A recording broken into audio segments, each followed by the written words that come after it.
I can hear everything still. Only it's coming up on the mic.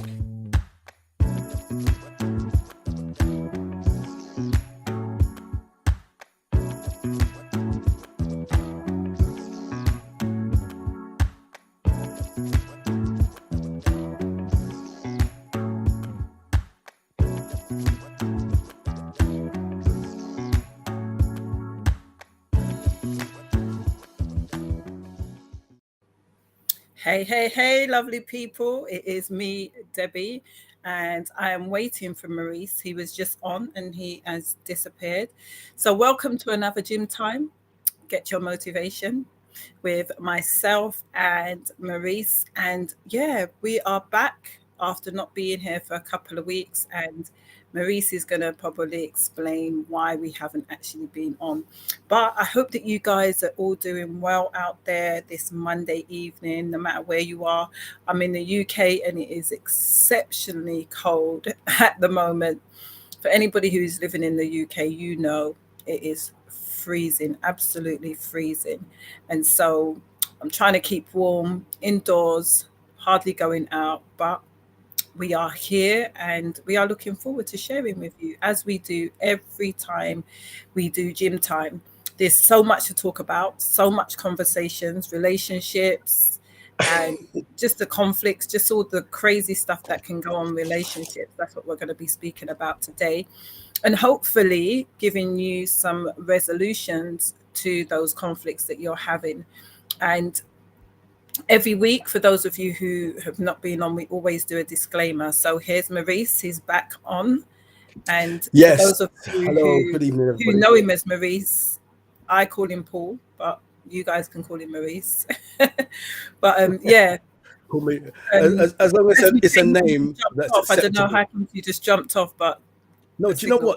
what? It was connected for some reason to my internet on the phone, and then Right. it just It clicked was off. I don't playing up. even know why. Yeah, it was playing up. Um, I've got um Susan that's calling in a minute, so I'm going to answer that in a second. The reason Mhm. being is that she wants to be on, and apparently the link is an old link, so everyone's clicking it. Well, she's clicking it, but it's only showing an old link. But for you that are on YouTube and we're coming live to you, you've got us. So I'll deal with that in a moment. So I'll probably mute myself and then do it. But my disclaimer this week is um Well, maybe you might want to start off by saying to the oh listeners why right, we okay, but I was going to do the disclaimer and then say why I wasn't here, but we can go there. Okay. Either way. Yep. So I wasn't here for a few weeks because I was in hospital. um I I have slipped discs, but this was something completely different. I had chest pains, spinal pains, and I was just in that hospital bed, not in a good way at all, not in a good way. But praise God, I'm here. I'm up. I'm getting better every day. Yeah, and Movement. we're glad to have you back. Yeah, I'm so happy that I so missed it. So. I missed you all. You know, Mhm. um, just talking to you guys. Whether you're watching on repeat or whether you're live. It's just part of me was kind of felt like it was missing. Do you know what I mean? So I'm glad to be able to be here and that it wasn't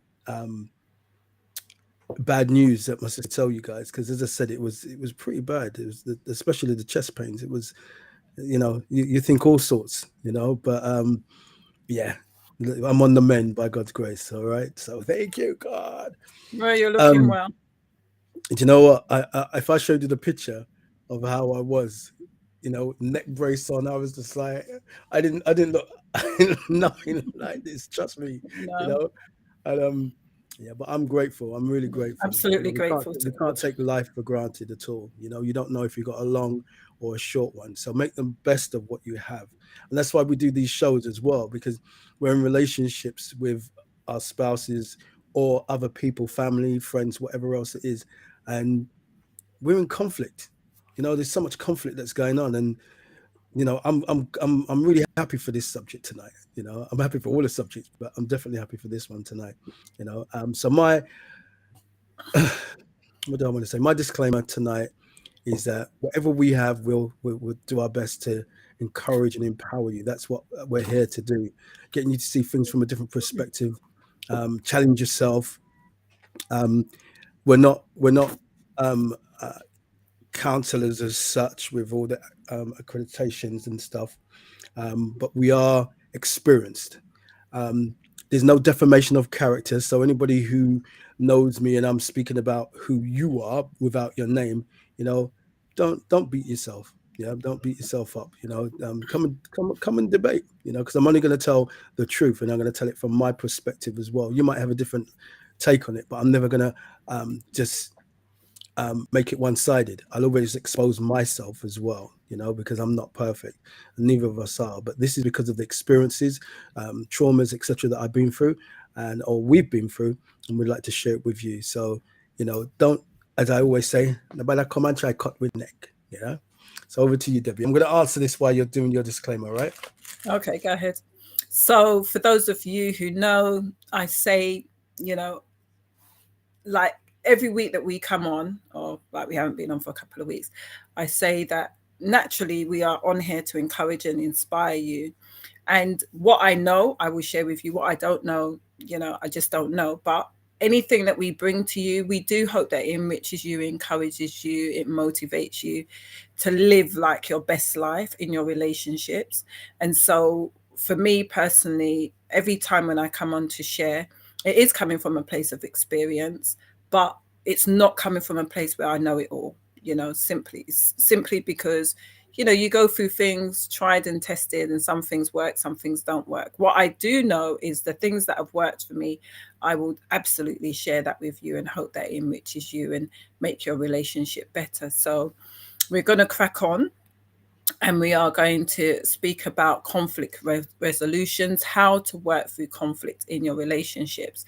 And I don't think that anyone has this 100% locked down. Like, if you don't have conflict in your relationship, I think that there is that element of falseness, trying to We're not live. issues, trying to sidetrack certain things. I don't subscribe to it when people say, oh, we don't argue. I just think that there is something behind that. Like, this was a quote that I actually read today. I can't remember the man's name, so I'm really sorry. But he said, when you avoid difficult conversations. We're not live. Yes, we are. I'm on YouTube, and it doesn't come up. Yes, we are. None of us can get in. And nobody can get in there trying to get in. So we're probably live as in recording, but it's not come out live on YouTube. Well, I can't see how that is. I know. All right, let me have a look then. The link then, tonight's link. If people are on there, then we must just have the wrong link. Okay. Let me just give us a moment. All right, give us a moment. Yeah. All right. Bye-bye. Let me just have a look, because it is live. It is absolutely live. Is it live on Facebook, or is it live? It's not live on YouTube. Because I've just clicked it as well just to see. You're asking if it's live on Facebook? Yeah, because we've got both. Yeah, I've got both on there, but I've got both on there, but we start a new challenge. We only do this once a year. It's the only time I do something. Let me have a look. If it is recording, people who are on and you can see us, then we apologize. People can't get in. But looking at this, Debbie, normally it comes up live for me when I press live. Yeah. It comes up. And it didn't give me a notification either. No, it didn't give me a notification. When you said it. Okay. Hello there, everyone. I'm not too sure why that is then, because I've done everything like what I normally do. We're still subscribed, aren't we? To sorry, we still got subscription. Okay.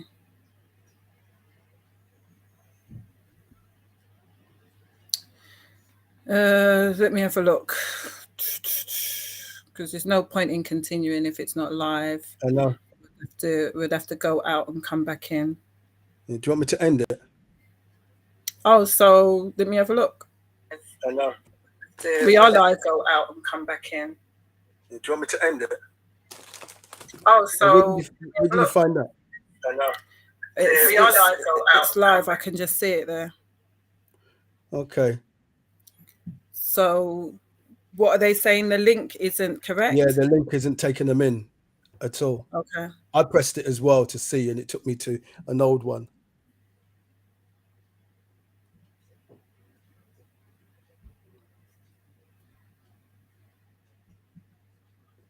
So did you see it live on YouTube, Deb?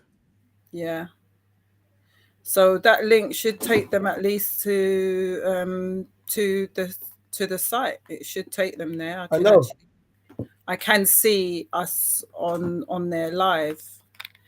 Then what is there? Because I just pressed it just now to see as well, and it didn't take me to live, because you go onto YouTube and then you press live, and the last one what's there is, do you trust your spouse? But normally it just goes live straight away. Even videos, home. Yeah, for some reason it didn't.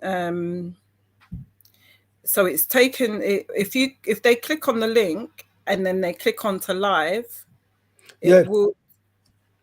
Well, I tried that myself, and Susan said she tried that as well. I don't know, but it is going out live. Okay. So the only other thing that I can do, because look, it is going out live. Okay. So how did you get? The only other thing that I don't even know. I'm actually on Gym Time.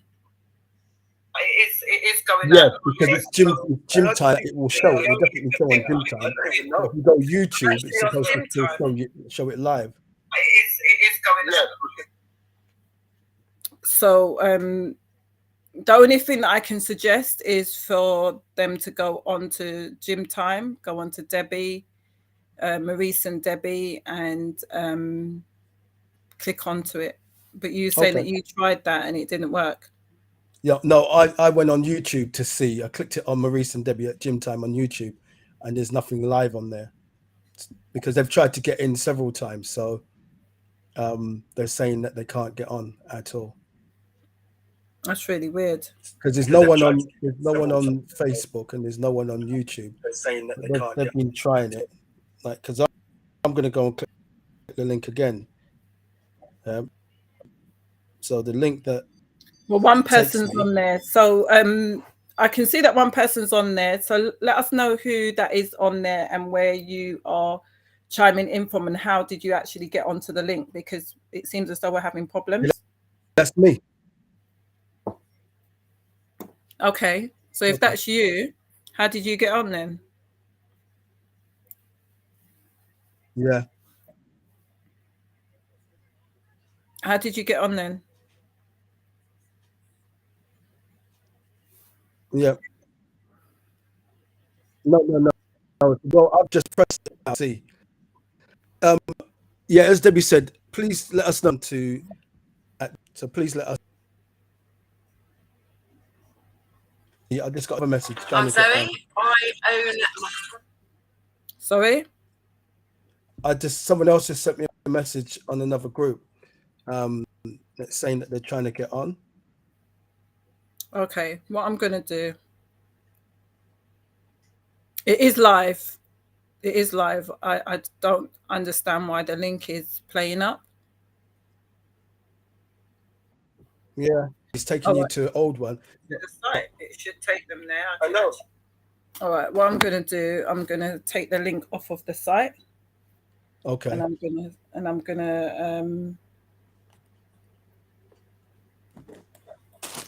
send that to you. Okay, because it should be going live, because we never had an issue before. No, that's right. I'm just surprised that it didn't send the link, where it normally says, someone's on the family group trying to get in. Marsha. Have you got that? 1 second.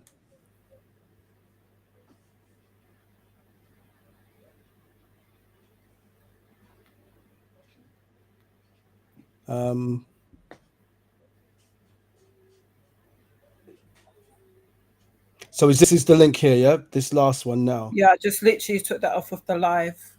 Okay. Well, let me send it, and I'll see what I'm gonna have to happens. try and edit this one. Yeah, absolutely. Not try. We need to. Innit? Yeah. Let's see if that works. I'm actually going to click it as well because this should take me straight in. Yep, it's taken me straight in as well. I don't know what happened then.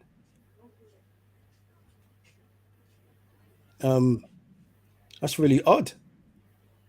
The first time ever. Yeah, the link is just the link. It is the same link. It doesn't change. Yeah, so we've got someone coming in now. Hello. We're not gonna. Well, I guess we will start it from here, Debbie, and then anything before we just delete it. So and put the music on there. So good evening, everybody. Sending out the link as we speak. We don't know why it happened, but obviously technology. So we'll continue on. And I think you was talking, Debbie, about the conflict as well. No, you go ahead. Yeah. Okay.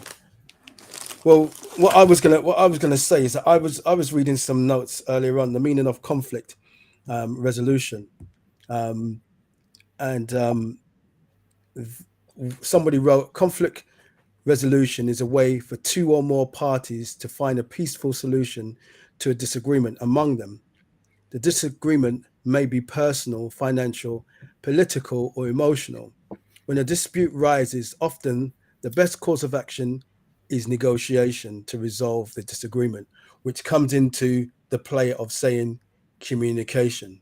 You see that I'm adding that on the back of it. So Right. another person had written, I said, what are the 5 C's of conflict? Specifically, I'm talking about constellation. Yeah, constellation of qualities, which means which is a group of configuration of ideas, feeling, characteristics, objects, etc., that are related in some way. So they call it the 5 C's: competence, communication, conflict, the ability to handle it, that is confidence and conscience. And I like that. And you do have to be competent to communicate about the conflict. So I said again, you need to be competent enough to communicate about the conflict, and be able to handle it. And my wife said something. Catherine said something to me today. That's my wife, Catherine, said something to me today, and I know why she said it, because it was of the past, something how I used to act. So I then rang her back and said, "That's not who I am now," And I know she knows that's not who I am, and that was me being competent enough to recognize something and be able to communicate that to her, and her to understand it, and able, as it says, able to handle it. It speaks about confidence. You've got to be confident. A lot of us find ourselves that I don't want no conflict. I don't want, look, my head's determined. I can't take all of this. But you can't take it because you're not communicating in the correct way. You just want to shut down. What is the person saying? What is this woman? What is this man saying to me about something that we don't agree with? Because you might say that you're an introvert, or you're not a talker. If you're with somebody who doesn't talk, are you completely happy with that? And if you're completely happy with that, then go ahead, knock yourself out. But what are you learning about the person? There's depths, there's levels to us all. And when there's a conflict, if this person doesn't communicate with you, you're just going to see the same thing every time. And maybe you're the one who compromises every single time. Compromise is a balance. You both have to compromise in a situation. And that leads me to say this bit, and then I'll stop there, and you can say, You know, compromise when possible. Yeah, compromise is a major part of conflict resolution, and any successful relationship, and any successful relationship, but it can be hard to actually achieve. Take turns making decisions about things like what to eat for dinner, or find a middle ground that allows you both to feel satisfied with the outcome. Because the truth is, this is your relationship. Mm. And if your relationship looks all messy, you're part of the mess, not just the other person. It's both of you that are messy, Absolutely. you know? And so it means then it's like going into someone's house and their house is absolutely shabby. And then you say it's the other person. Yeah. And you say to them, well, you know what? I tried to tidy up, you know, and they just, it's them. But the compromise there is that you clean up and you now have the confidence and the confidence to turn around and say to this person, look at how the house is. Can we try and keep it like this? You know, because sometimes you don't really do that. You know, your shoes are in the middle of the room. Them boxer shorts that's been sitting in the corner for the last week, I picked them up and I've washed them. You know, look, it's in your drawer. You know, you find a compromise. So if you do it, then you have the confidence to be able to tell the person, do this. Absolutely. So, all right, let me just read that message. So Sharon said, when I'm angry or overly emotional, I walk away and calm down first. I support disagreement, not arguments.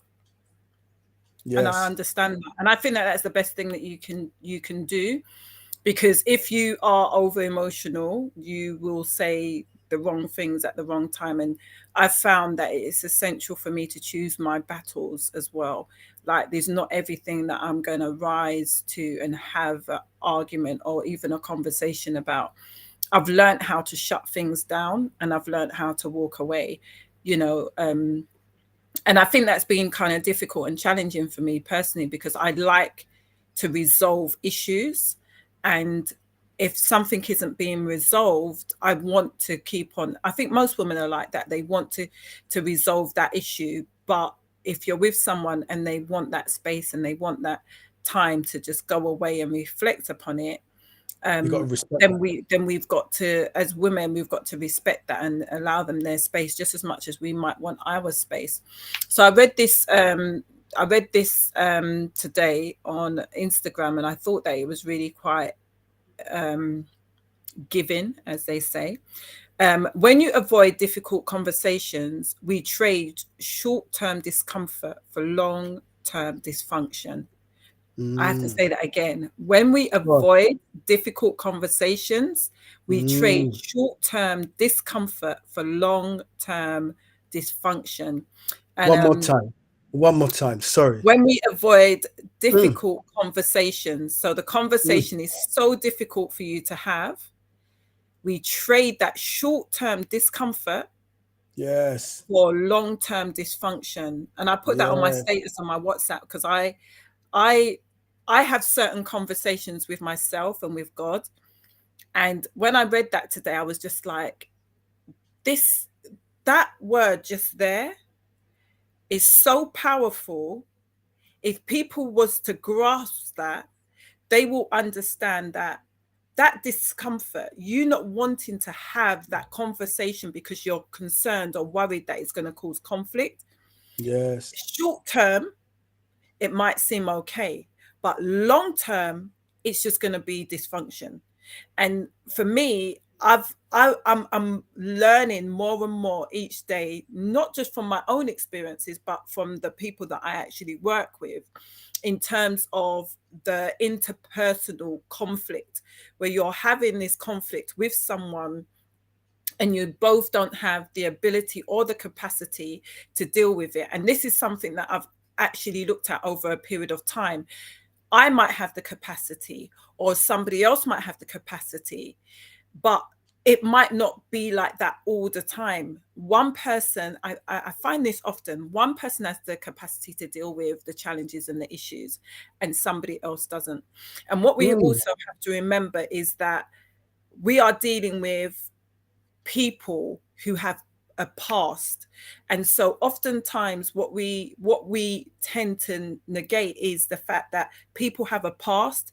They may have traumas, they may have pain, they may have so much things that have gone on in their past and haven't actually dealt with it. And so we can be the person that is causing triggers and causing conflict when there doesn't need to be conflict.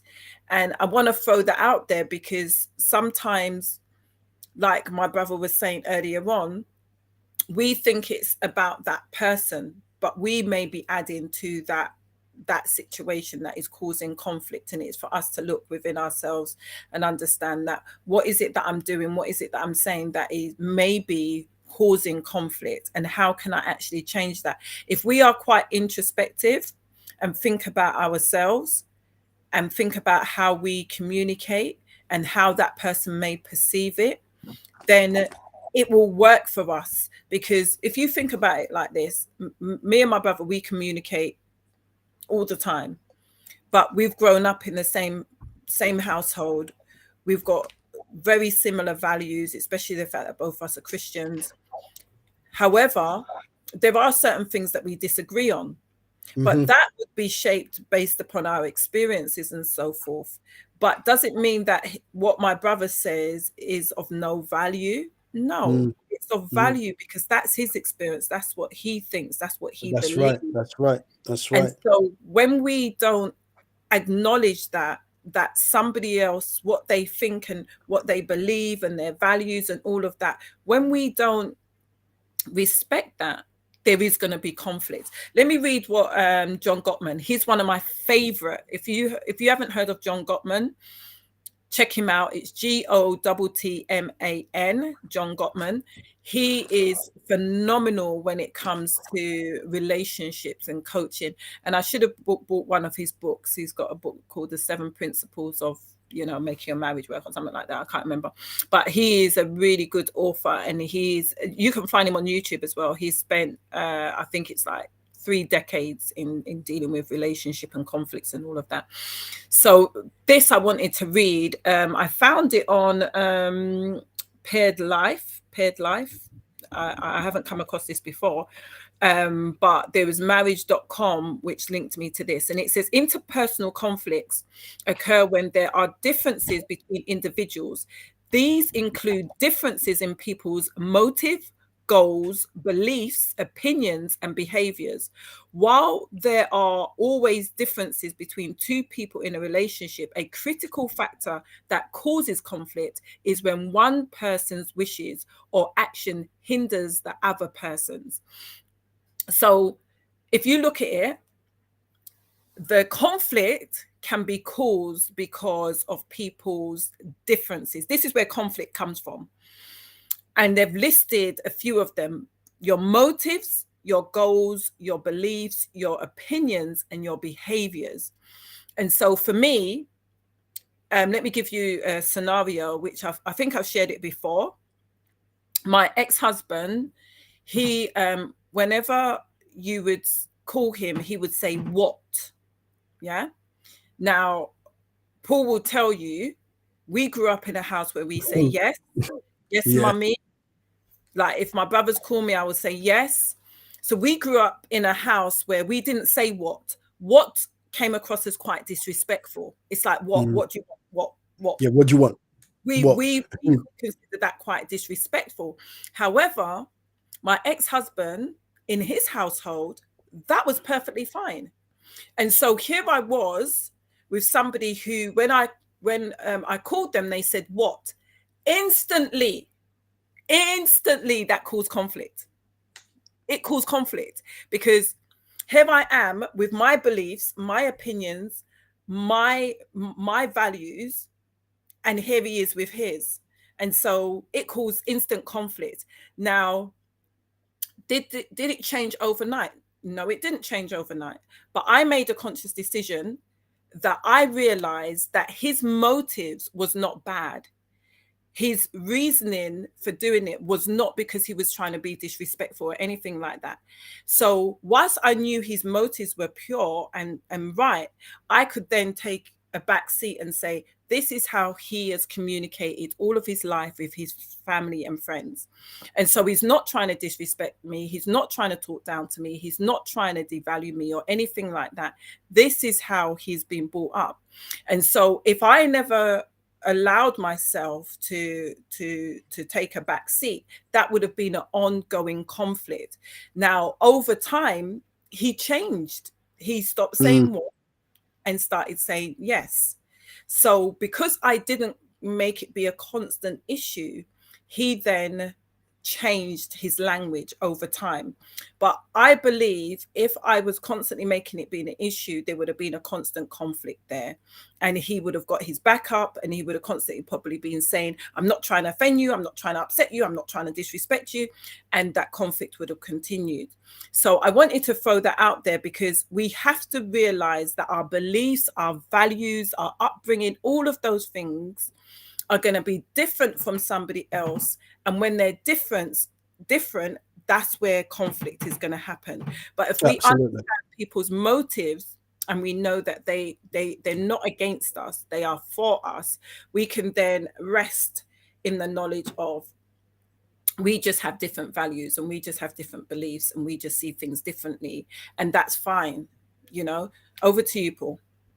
Yeah, I was going to just read this. Sharon, good evening again, everybody who's joined us. Those that are that struggle to get in, I'm really sorry. We don't know what happened. The link should have taken you in. Yeah. But thank God you're here. And those that are watching us live, again, thank you for joining us, who have subscribed. Yeah, so Sharon said, I had a serious, let me click it as well, because I like to show what people have written as well. I had a serious difference of opinion with my partner, and he refused to compromise with me, and it was a deal breaker for me. I told him that I would pray for him morning and noon and night. The thing is that, you said it, Debbie, we come from we have different experiences, some of us, and even if we came from the same place, what someone's saying is still valid. You might not agree. You don't have to agree, but it's valid in what they're saying. The other thing as well is that, listening to that, Sharon, with him not compromising, arrogance come in there. That's the thought that comes in there. I'm not going to compromise, because I'm standing on this. And it's not always just your values that you're standing on. It's just that, sometimes, you have those people that, they're standing on right. Well, I'm right. They know they're wrong, but they have to be right. I was trying to think of the saying just then, and it just slipped me. Someone will probably put it up. But this is what I was reading another person who spoke about conflict resolution, and they said the top 5 conflict resolution strategies. Number 1, don't ignore conflict.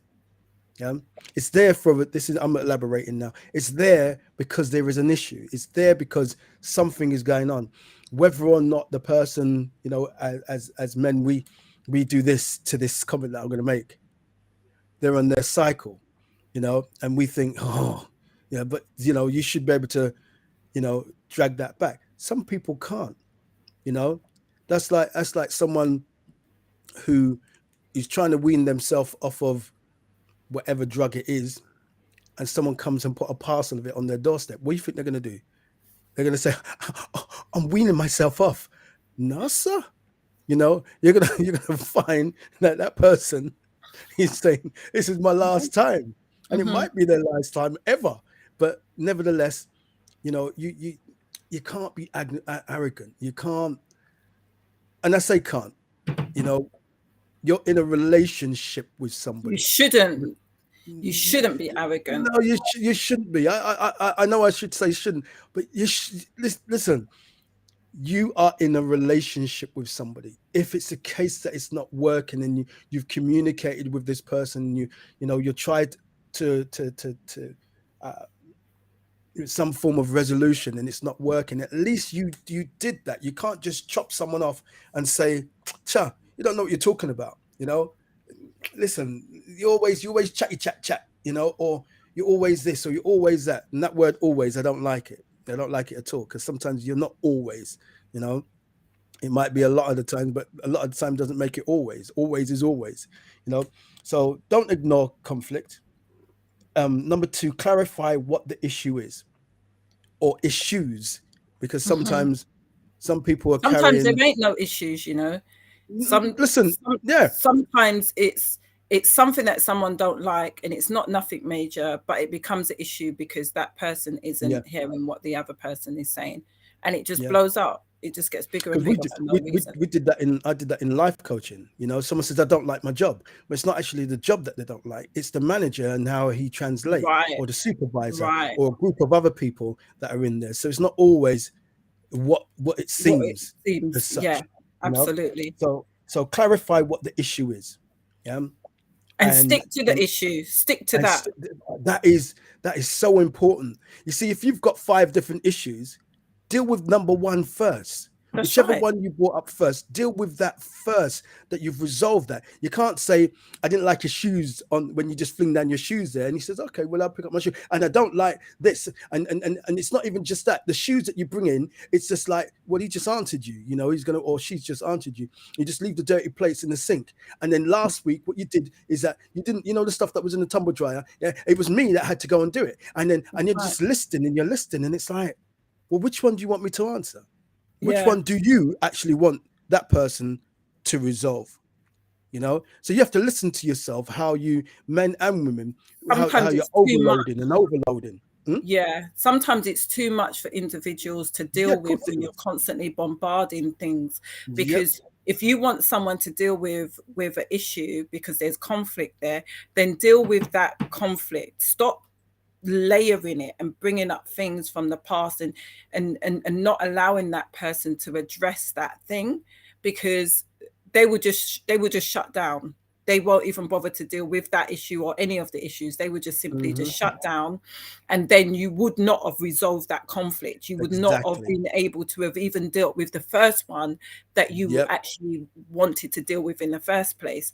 And I find that this is very common in relationships. Even when I'm coaching and I'm speaking to some people, I ask them, and I've shared this before, they will just say, oh, everything in my life is going wrong. Just kind of like what you said a little while ago, Paul. And then there are key areas in your life. So there's the finances, there's the relationship, there's children, there's your work, you know, there's health. Yeah.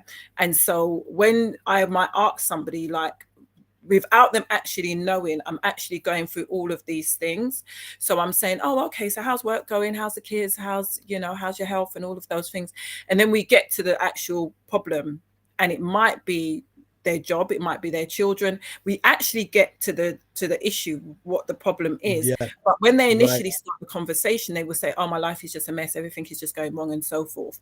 But it's identifying what the problem is and resolving that problem, because if you don't resolve that problem, it's just like having a tree and there's lots of different branches, you know, that's coming off of it.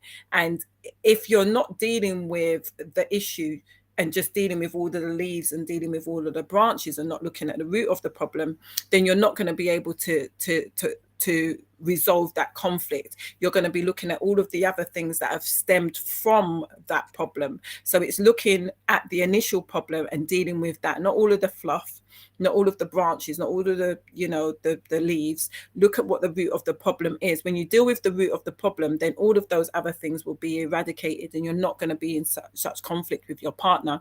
I wanted to go back to what Sharon was saying, because she said, I was going to say that as well about she continued saying what she was saying there, and she said, after my morning, noon and night prayers, he was moved spiritually. On the 3rd day in my noon prayer, he came to me and resolved our dispute.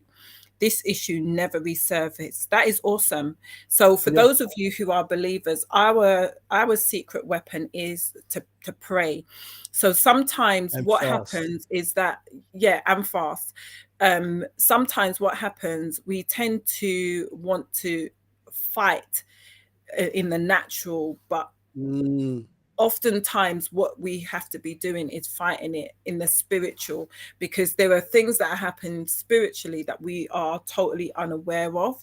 And if we try and deal with it, you know, many of us who are Christians, we will know that there's that scripture that says our weapons are not carnal. So they're not natural. Our weapons are spiritual. So we have to deal with things that are happening in the spiritual realm and not try and deal with them in the natural realm, because what we are doing, we're fighting a spiritual situation in a natural realm, and the two can't in a work. natural way, You know, they can't. you're not going to get the resolution that you actually want. And so oftentimes what you'll find is when you find a situation that is going on and there's constant conflict, you must come to a conclusion that this is a spiritual thing, it's not a natural thing, and that you are warring in your flesh, in the natural, with your mouth, with your actions and so forth, and that will never ever work. I wanted to mention what Miller and Perman says. It says 2008 points out that it is unlikely that couples can escape conflict in their relationship. So please stop thinking that you're going to be able to escape it. There is always going to be conflict in a relationship. But I like what they go on to say. They said as they have different moods and preferences, and fulfilling one person's goals could hinder the other. However, conflict is a dynamic process that could initiate change through growth instead of destroying relationships. And I like what they say there, because anytime, for me personally, anytime there is conflict, I realize that there's an opportunity for me to grow. Yeah. Always. And it's funny you're saying that, because excuse me, I wanted to put, as you said that, what Megalerna one said is, hold on.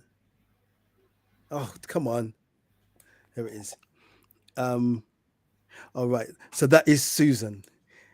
Is conflict resolution important for healthy relationships? It's a question. You know, and conflict needs not always lead to damage, and that's so true. But it leads to damage, I personally think, because let me go to the first part. Is conflict resolution important for healthy relationships? Somewhat, I think so.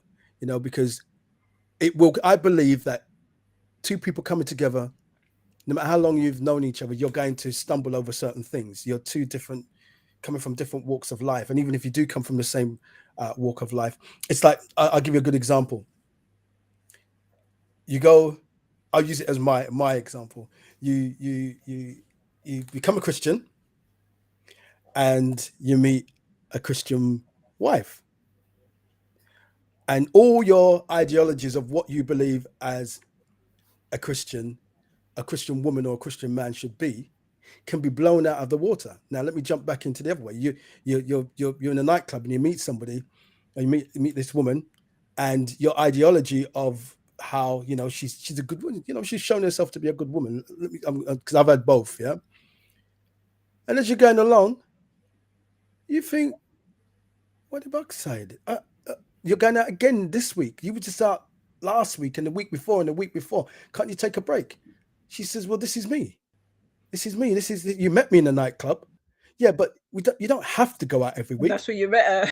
Yeah. And she says, but that's where you met me, and that's what I do. That's my thing. So what can you do? Now, see, there's compromise there from her right there. There should be. Yeah. But if she doesn't want to, you've got to make that decision on what you're going to do. So let me jump back into the Christian. You're both in the same belief boat. Let me use it like that. You're both in the same belief boat. But one believes something a lot stronger than the other one. Then all of a sudden, there's a conflict. Now, in your ideology is that this person is supposed to be like this. It's going to happen, no matter what. But it's how you deal with the situation. Here's the conflict. You know, it's the same thing about, you meet someone on the street, they run up their mouth. Do you thump them straight in the mouth? You know, who you talking to? Yeah, bam. Yeah. I'm coming from a security background, so conflict management is something that I have to do. I have to know how to turn this situation around, that to diffuse this situation. And sometimes trying to diffuse it doesn't work. So the only things left for me to do is restrain. Yeah. Now you see, I'm going to use that an example there. You can restrain your tongue because you can no longer resolve this issue. Restrain what is going to come out your mouth. That negativity, or walk away. This isn't, you know, it's not going anywhere. You know, it's making me angry and you're feeling angry. So, you know, it's a situation that we're going to have to deal with, but not right now because it's not going anywhere. Boom. Yeah. Instead of letting your tongue go like a snake or a dragon and fire and bond them. Yeah. So that's what came into my head. Yeah. Bond them. I've been there. You know, I've done both, you know, and I'm glad for it. So I believe that conflict does definitely help you to grow. And let me just interject with a healthy relationship. Let me just interject with this. You know, oftentimes, if you're somebody that is a person that likes to have a solution to a problem, even when there's a problem and there's conflict, I would say primarily with women, if you want a solution and you're trying to talk through the issue, you're trying to deal with the issue, you're trying to resolve it, it seems as though you're doing the right thing, which it is good, but oftentimes at the wrong time. So if somebody doesn't want to discuss it, even though your motives are correct and good and right to try to resolve that situation, I would encourage you to just leave it to a better time. Don't, just because you know that what you're trying to do is a good thing doesn't mean that it's the right time to do it. Do you get what I mean? And I've had to learn that. And so Susan says this, or Sue, as she put on the end, challenge and disagreement within a relationship, romantic or otherwise, can encourage growth, deeper understanding, improved communication, and progress towards a goal. And, absolutely. And it's so true, because with me, what's taught me growth, I've learned how to communicate better. I've learned how to listen and hear where that person's at. Being able to step away and say, okay, now isn't a good time. And don't get me wrong, still learning, still growing, still understanding, still developing in that area. But I've learned that, because where I want to resolve a situation and being in the right place and right frame of mind to do that doesn't mean that that other person is in that frame of mind or has the ability or the capacity to deal with it at the same time that I want to. And so even though it's coming from a good place, it's not necessarily a good time. Yeah, and you know and what? I want to say this. Sorry, you saying that, right? It's that enriches me a lot, because you know I like to resolve issues. Me too. I'm very much a sort of person that I don't want to go to bed with a bad issue, with a bad feeling, you know, and I think that that's where my belief systems come in as a believer of God. That comes in, you know, about not going to bed with a conflict, with a situation. However, what you said, I think it hit the nail on the head. Sometimes it's just not the right time, you know. And I'm learning to change, to not try to resolve every issue that comes up. Every issue, because you can't. You can't. Every issue, you're stressed. You know how much time my head out hurt? Because yes, there is a solution to it, no doubt. But you don't have to try to resolve everyone in the same day, in the same night. You know, you might be able to solve one. You might not be able to solve any for a week, for a month. But the communication of it, because I believe, I'm a great believer of prayer anyway, and fasting, and I'm a great believer of returning to the situation I won't just sweep it under the carpet. Yeah. Yeah, me I will neither. return to it, and almost like running a bath and you're tipping put your foot in there or your hand to, well, not even your hand, because normally you went after your hand, after you've been using your hand, it climatizes to the water that you don't really know if it's that hot. You put your elbow in and you go, oh right, it's just right. How much time I get in there because I put my hand in and I'm like, and I have to stand up and run the cold water. So I have to feel my way in a situation to know that, right, this is a good time. I might even have to change my vocabulary totally and talk a different way to how I'd want to. But I like that. I think, you know, for me, it made me just look and say, I've always been that one that wants to fix. Yeah. You cannot fix everything. No. Sometimes you do need others to come in and fix, and that's what this says on here. My number 3, sorry, and you remember what you're going to read. So number 1 was don't ignore conflict. Number 2 was clarify what the issue is. Number 3, bring involved parties. So if it's more than one person, sometimes you need to come together as a group and discuss what the issue is to resolve it. That it's not this cloud that's always hanging around. You know, it might be family members, it might be work colleagues, whatever it is, that this cloud is constantly there. And sometimes it just takes that one person to say, I think we should talk about this, that it's not something, you know, that needs to go on, you know, or I'm feeling like this. You know, I thought we were cool, but it doesn't seem like we are, you know, because that happened over there, or because, you know, just you're acting differently towards me. So, you know, and that's it. You know, when it's saying don't ignore the conflict. So number 4, it says talk together, which is what I just said.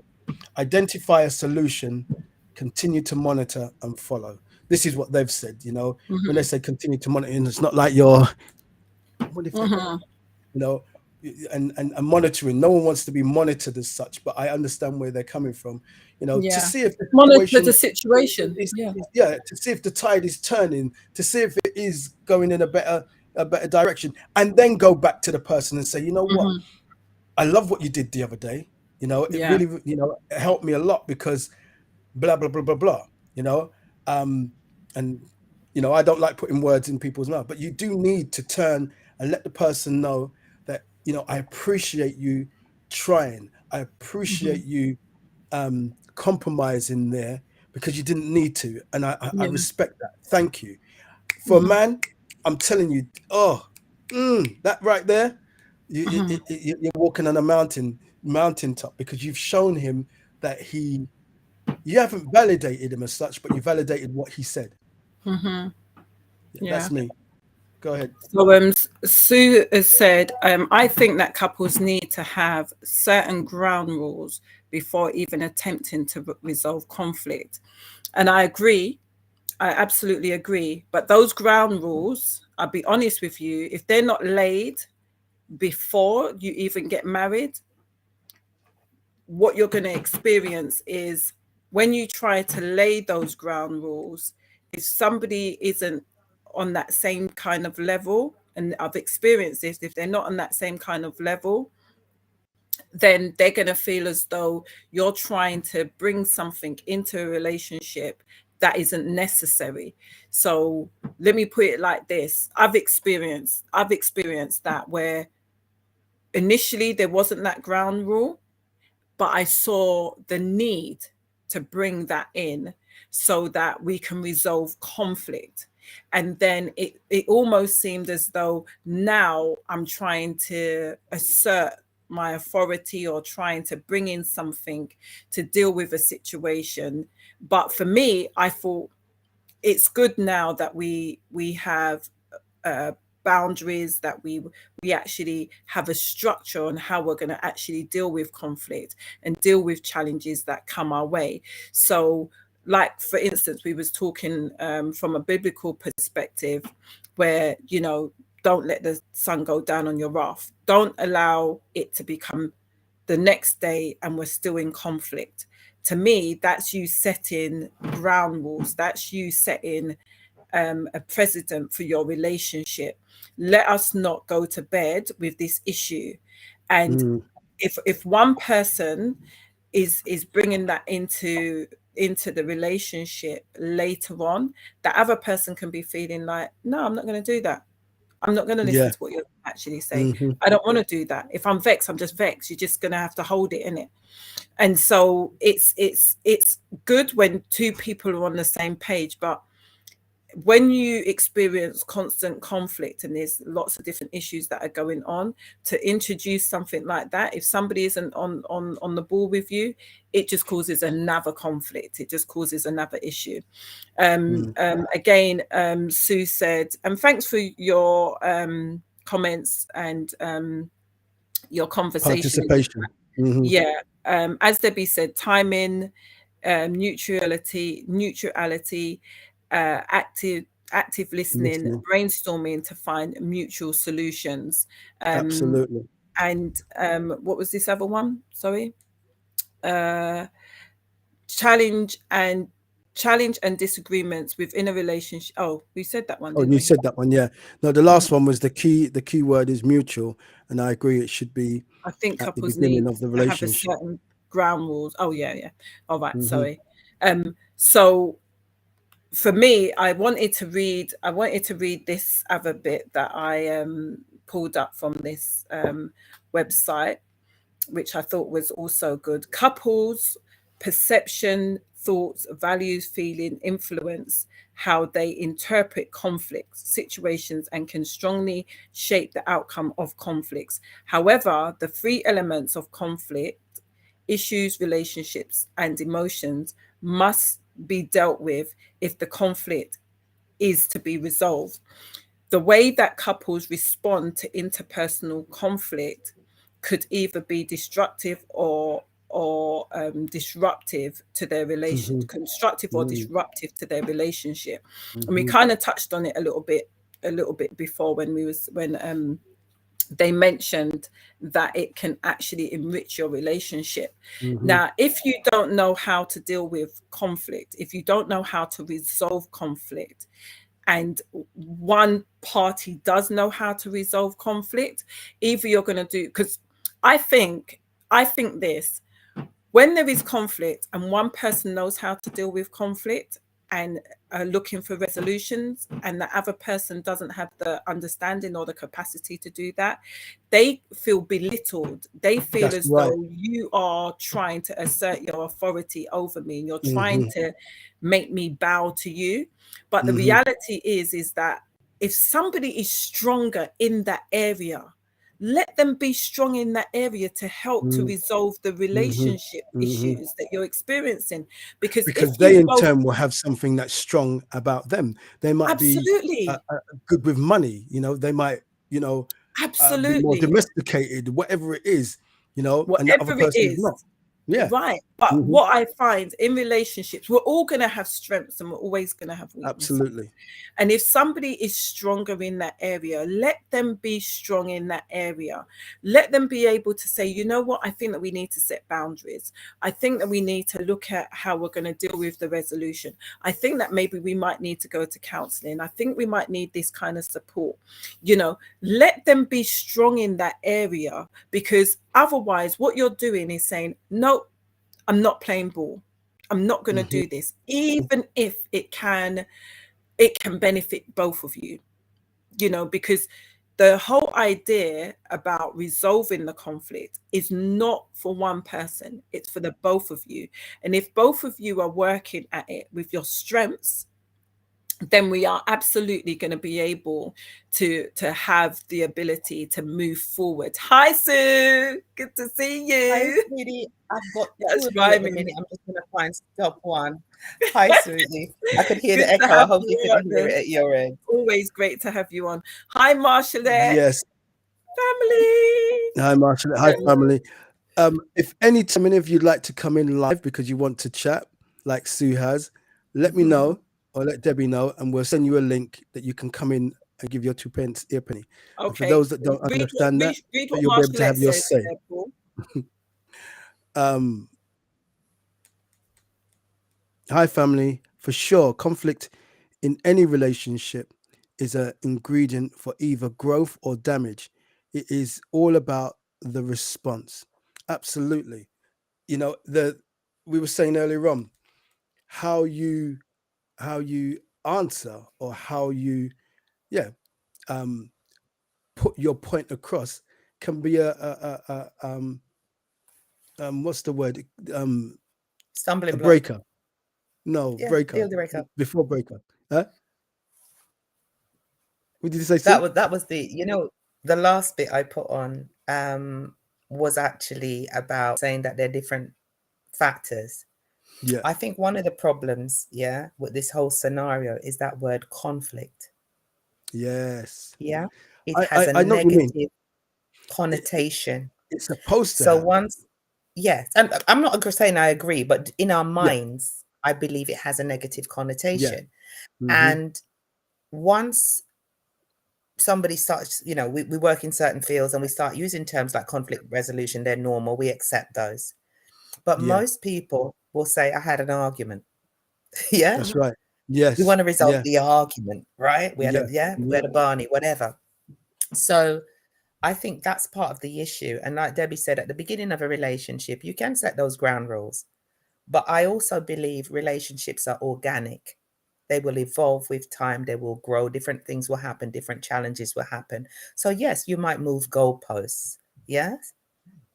People grow and change together within relationships. Yes. Yes, they And do. sometimes some people are happy where they are and they're comfortable and they don't want to make changes because change is challenging for some people. That's right. Yeah. So for me, I think when I was saying about resolutions and things, I said one of the first things, like I said, I think that word conflict resolution is a stumbling block because we can all resolve conflict. It's just a mindset if you want to or you don't want to. Yeah. That's right. But I think the key thing in what Debbie said about timing, two things, I think, make sure you pick your timing, pick your battles, as it were. But the other thing is when I said neutrality, was about when you speak to somebody who's got their back up, what will they do? They'll defend themselves. That's right. Rightly or wrongly, Yeah. that emotion has to be extracted from the situation Mm-hmm. first. Because if you, as they say, or as kids say, when you talk to somebody when they're in their feelings, you're going to get a very different response to when you say to the person, right, can we step away from this? Let's just talk about if it was Jim and, you know, Jane up the road. What would you advise them? Yeah? Yep. Take it away from yourselves. Because when it's personal, you're going to fight your corner. It's human nature. Does that make sense? Mm-hmm. Some of us have You know had what good training. it reminds me of? You know what it reminds me of, Sue? Even as we were talking, it just kept on coming to me, the SWOT analysis. Yeah. Strength, weaknesses, opportunity, and threats. And I realized that, you know, if you can identify the threat, then you have the opportunity, to strengthen the weakness. Sorry, I just this has just dropped out of my head. Yeah. It's going back the other way, because we're all going to find ourselves with something that's going to push us into the corner. And I agree with you, you know, that you come out swinging. Mm-hmm. But I go back to what I was saying that before. You're in a relationship with somebody. Why do you want to harm them? Why do you want to, you know, and again, I remember someone said to me, you talk to me like I'm a child. But it's not that I was talking to them like a child, is that when I was saying it one particular way, you didn't understand what I was saying. So I just broke it down smaller, same thing, but in a different way. But you understood it. And now you think that you're a child. It was too much of a simplistic way of me saying it. But instead of taking it and seeing that I'm saying something positive, they felt threatened at the fact that, who's he talking to like I'm a child? As opposed But do you to think the they meaning genuinely of what I'm believe saying. that? Or was it a Mhm. deflection? Was it a Say again? deflection? Reflection. A Of course it was a deflection, absolutely yeah? deflection as well. Of course Because it was. I look know at that, and that now takes the conversation away from what you Away want to from- discuss Right. to Absolutely. somewhere Right. else. See, Yeah. and I don't. So- I don't. so- You know, I Yeah. don't. What my problem Yeah. in the past, and what I'm trying to make sure that I don't do, is bite every time. Chase the rabbit. Yeah. All I'm precisely. doing is, and I'm dealing with what's coming out your mouth now, as opposed to dealing with what the fact. I acknowledge it. I say, I hear what you're saying. However, what we're dealing with is this. And I'll keep on that note. Going back to it. If it's necessary. Because sometimes where this person isn't hearing, is just as both of you say, they're not hearing. There's no point me keep knocking on the door. Yeah, no one's in. But at some point, you're gonna have to answer the door because you're gonna have to deal with this situation. Yeah, we all have to deal with situations. Yeah, okay. Eventually. So let me throw a spanner in the works. Supposing that they don't want to deal with the situation, supposing that they don't want to deal with the conflict and they always deflect, like what Sue was saying, they just don't want to address it, then what? I think they need to grow up. Because if you was at work and if I threw the scenario at them, if you was at work and there was a situation, is it flight for you? You know, do you run away from every situation? No, you don't. So why is it at this particular time, here we are, our relationship isn't working because of A, B, C, D, and that we're not I'm addressing it, but you're not addressing it, which is always going to leave a bad taste in your mouth and in mine. So why would you want to be in a toxic relationship, anybody, you know, if we cannot resolve? You know, we're made up.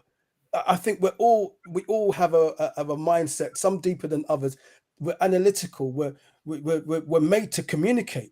And why I say that is that if it's from a Christian standpoint, we're told from the Creator to talk to me, come to me. It's in our DNA to talk. If you put someone in the room and they're crying and you say, what you're crying for? Nothing. But you are crying for something. And eventually they may turn around and say, it was Johnny hurt my feelings.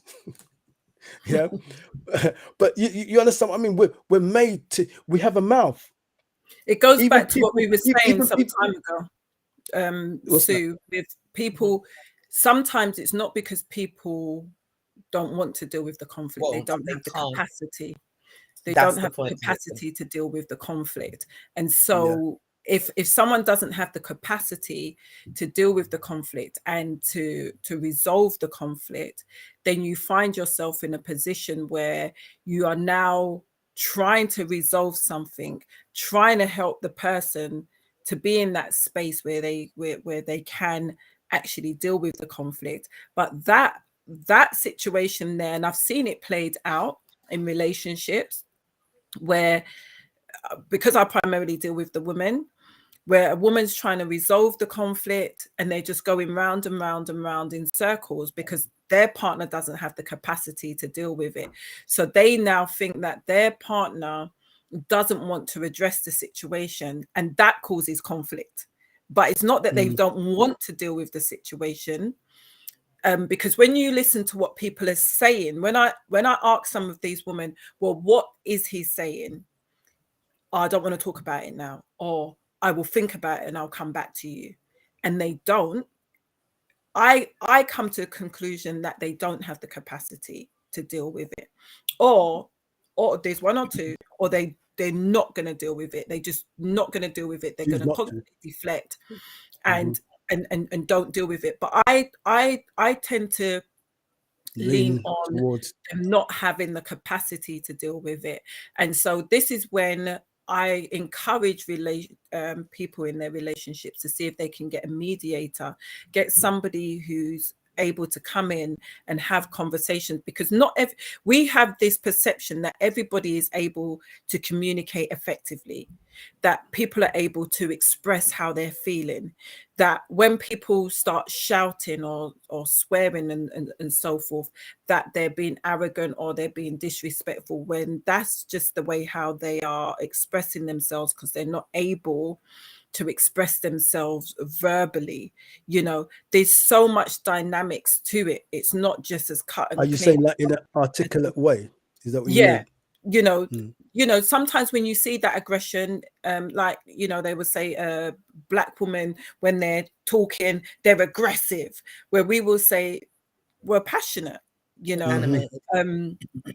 And it's understanding those kind of things and being able to find a solution for those problems. Because if you're trying to deal with conflict and that person doesn't have the capacity to deal with it, that in and of itself is another conflict that you're having to deal Yeah. with.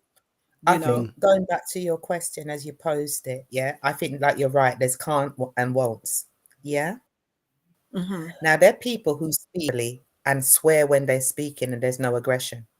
mhm, They're just Mm, speaking a mm. certain way, The way they right? express. There Yeah. is zero, yeah. So I don't think it's just necessarily a thing about articulation. I think at certain times we have to understand how your partner responds to challenge, mhm, period. mhm. Not necessarily in a combative way, but when something frustrates you, how do you react to Respond. this? Mhm, When somebody, let's say, nags, how do you respond to this? If I need you to do something urgently, what's the best way to get this done? Do you understand what I mean? There's Mhm, certain mhm. conversations that we take for granted. And then when a person starts putting up barriers, we think they're being obstinate. But like you said, if the rules of the game weren't defined to begin with, then when you start sneaking them in, as it were, the person feels challenged and threatened. Mhm. Yeah. mhm.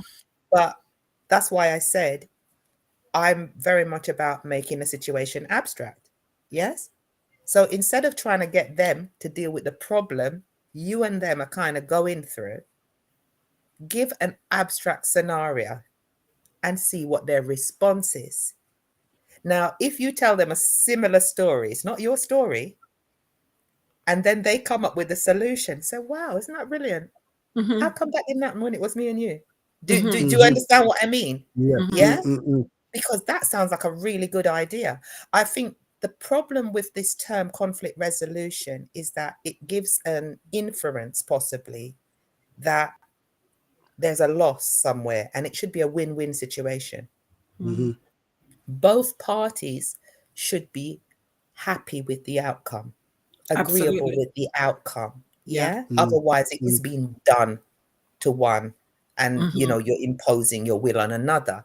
So mhm. I think those things, when people say, if you grew up in a household where your parents just rowed and there was never any resolution and that was normal to you, where will you find that skill? Absolutely. Yes. What Mhm. would you model it on? You might have had other people when you've been lucky and been able to model it on somebody else, but most people would just see rows happen, people get crazy, And there's then no it stopped. resolution, and eventually Yeah. it escalates and escalates and relationship breaks down. Yeah. Mhm. Mhm. So in their mind, possibly, if I avoid the argument, I avoid the relationship breakdown. Do you Breaking see? down. Do you see the logic? Yeah. Yeah. Yeah. So sometimes what we see as being combative is actually a defense mechanism. I'm not Mhm. justifying like No, EV no, and no. you Yeah. understand Yeah. what I mean? But Yeah, yeah. sometimes because the person Sometimes. doesn't know what to do in that situation, they just push back, and generally That's right. harder than you pushed. Mhm, Mhm. Yeah. So that's the point. That's what I'm saying. That's where you now extract yourself and make this situation mhm. non-emotional, Yeah. non-volatile, so the person doesn't feel threatened. And then Mhm. when you see kind of progresses, or you're now starting to understand how they deal with conflict, you can now go back to your problem. Yeah. Does that make sense? Yeah. And that's the Mhm. important thing, is to understand how somebody deals with conflict. Because if all of us is coming from different backgrounds, totally different, and we will deal with conflict in a particular way. So Paul mentioned it, I mentioned it. Our way of dealing with conflict is to resolve it as quickly as possible. Let's wrap this up. Let's wrap this up. We don't need to continue with this until tomorrow. Let's Yeah. wrap this up quickly. Now, if you're coming from a place where that is not the case, you can drag that out all until next year. You don't see the need to wrap this up quickly. And the more we want to wrap it up, is the more you push and get angry, can all get aggressive, can just go ape. Mhm. And for us, we'll be thinking, why are you doing that? We want to clear the air. We want to deal with This could have been what, finished and ages like ago. I said, it's coming Yeah. from a good place. But Mhm. what you're not understanding is that person not being able to deal with it right now. And so the Mhm. more you push is the more conflict there are more issues that are continuing, and they feel disrespected because you're not giving them their space. You're not giving them their time to think about the situation and come to a conclusion in their own mind. You're trying to impede upon them that they must do it now. They must do it now. You must think this through now. You must come to a conclusion now. You must listen to what I'm saying. And that person will feel disrespected. They will feel as though you are not even listening to me. You're not even valuing the fact that I need space. I don't want to have this conversation right now. You know, that reminds me of, go on, finish. That's something that I had to learn from my previous marriage. And, you know, like I said, there was a lot of aggression. There was a lot of, you know, just crazy scenarios. But when I stepped back and I looked, I thought, and I did this before like our marriage came to an end. I actually did this, and I stepped away and I didn't push. And I noticed that there wasn't violence because I gave you your space. And even though I didn't want to give you that space because the space didn't look good, you ran and you raved and you took your drugs and you did whatever you was doing.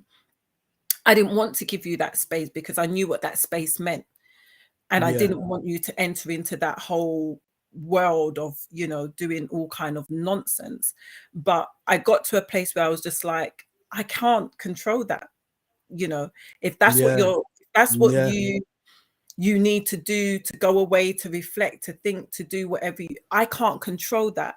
So let me give you your space. And if it means this is the madness that you're going to do, then so be it. But I can't control that, you know.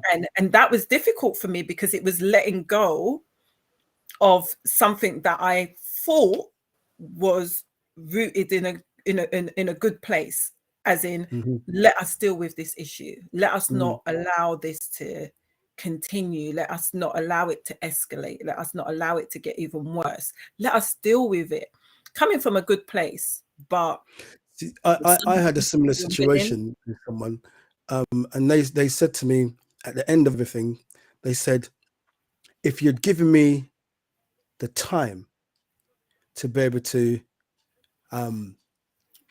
or if you gave it time for us to get back together, we would have got back together.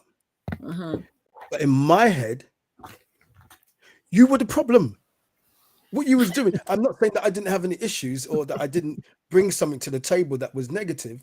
However, every time you asked me the question, I gave you the truth. But you was never dealing with yourself and what you was bringing to the table. It was almost like, and I was younger, what, you know, it wasn't a tit for tat, but what you brought to the table made me feel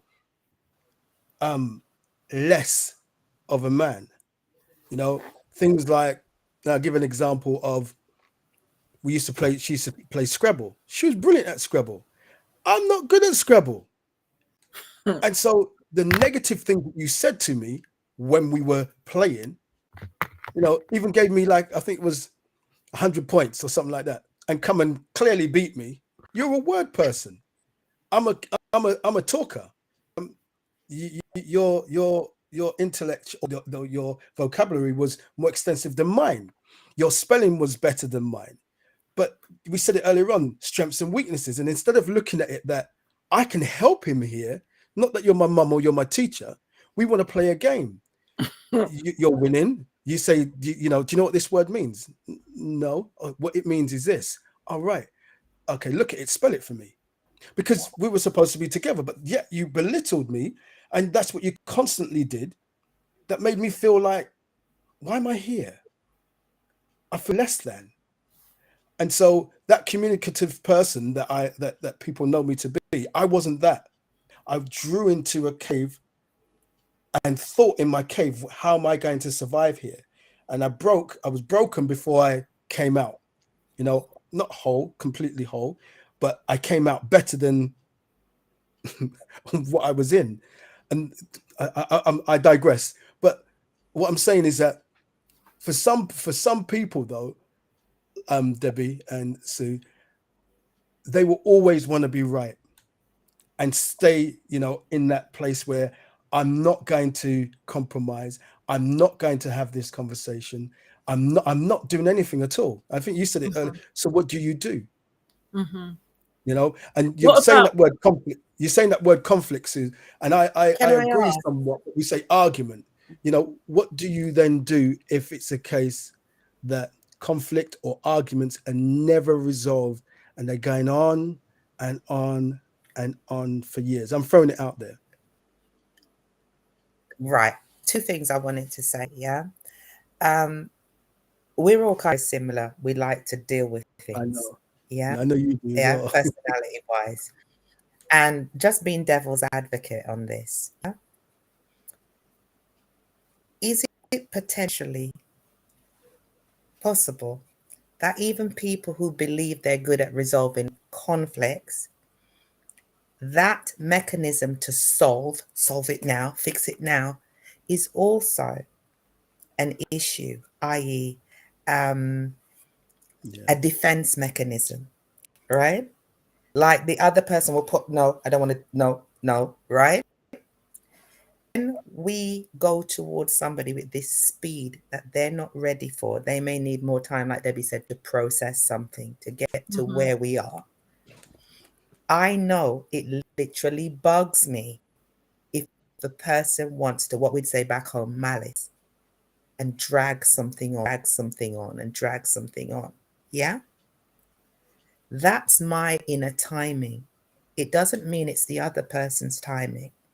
And it took me time to become aware that this winds me. Do you understand what I mean? And to what degree? So some people have a, like Debbie said at the beginning, like my grandparents said, never sleep on an argument. Life is too short. So I'm programmed to not carry it to the next day. Another person might not see what the urgency is. No one's dying. Why do you want to deal with this now? Yeah, there's a spiritual, I would say, as to why you don't really want to carry that into the next day with you. But that partner might not see the logic in that, because it's not actually a thing, is it? We do it because we don't want to sleep on grievance, and emotionally and spiritually we think it's wrong. Let's say your partner is not on that spiritual leaning with you. They're like, what's the problem? I'm vexed with you. I'll chat to you tomorrow. Do you understand what I mean? Different sort of mindset. So I think sometimes even the people who are keen to resolve conflict, like you said, generate it because we're not always truly fully aware of why we have this urgency to resolve. And then we think that the other person has a weakness. So I'm flipping it to say, actually, the urgency to resolve conflict sometimes can also be a weakness. But we don't see it that way. Does that make sense? Yeah, it can. So that's where you literally froze. Yes, and you as well. Yeah, I believe a different way. I think it depends on what the situation, what situation you're dealing with as well, because I think that comes into play. There are some things that should be, not just because it's my opinion, should be dealt with. You know, if every single night you're coming in drunk and I don't really like it, you know, especially you being a woman and you're coming in at 2-3 o'clock in the morning, well, that wouldn't have gone like that, but it's something that I have to deal with. You know, it's not something that's a now situation, and for peace of mind and for safety, for every other reason that there is there, I think it depends on the scenario. On drawing it back. It's just my opinion. No. I'm just putting it out there as an option. Yeah. The other part of the question you said, what do you do if it goes on and on and on? Yeah, that was what you said earlier. Yeah, and I think that's where it depends on the gravity. Yeah, what's the problem?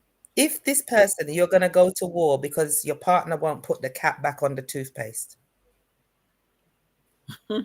it may go on and on and on and on and on. Are you going to blow up your relationship over something that trivial? So trivial. It may go on and on and on. And you just say, you know what? You get your toothpaste, I'll get mine. Don't touch my tube. Whatever. Argument done. I can't, you can't deal with something. They can't change it. That's a compromise. You find a middle ground and you do it, right? That's where compromise comes into. unresolvable. You've got your way, I've got my way. Is it really gonna, let's find a middle ground where everybody can feel safe in their decision. Yes. Yeah. But if this ongoing issue is detrimental, abusive, neglectful, disrespect, so you know that one person literally has to kind of lie down and let the other one walk, then you need to be clocking that situation. Should I be involved in this? Is this beneficial to my mental well-being? Is it also damaging to the other person's? Because if they don't get it and you keep banging on, you're also injuring their well-being. That's right. That's right. Even with good intention. Even right? with good Let's say you have, your partner's got drug use, let's say. You're not happy about it. Everyone agrees it's damaging, but this person is refusing, will not even thinking about rehabilitation. It's not their decisions you need to worry about. It's yours. That's right. You do what you need to do. Yeah. Like, because you're absolutely right. It's damaging. Remain in that situation. If so, are you gonna? Yeah, it's a good decision. Yeah, it's damaging for both. It's damaging for both parties. It is damaging, and it's always damaging to watch somebody you care about. So, I wanted to bring up this other thing. This is on marriage.com, and it's about expectations. And this is, I think that, the expectations that we can have in a relationship and it's not met is going to cause conflict. So on here it says expectations both unmet and sometimes unreasonable often gives a rise to major conflict in a marriage. One partner assumes the other to be a mind reader and to be sharing the same expectations. Frustration creeps in sneakily when things and events don't go the way we expect them to roll out. And I think that is a huge one because, we spoke about it earlier on. We often expect that the person is going to be thinking and feeling the way that we do. And because they're not, it's kind of like, it's a rude awakening. And it's like, how dare you not think like this? How dare you not behave like this? And the expectation for somebody to fit into your little box is always going to be there. And when they don't meet that expectation, that's where there's going to be arguments. And it's that compromising, it's understanding that that person is not coming from the same background, the same beliefs, the same way of thinking, that needs to change. And if it doesn't change, you are forever going to find yourself in arguments. And allowing that person to be who they are within the relationship is going to be key. I mean, I've had to lower my expectations, and sometimes people say, well, I'm not going to lower my expectations because this is what I'm expecting within a relationship.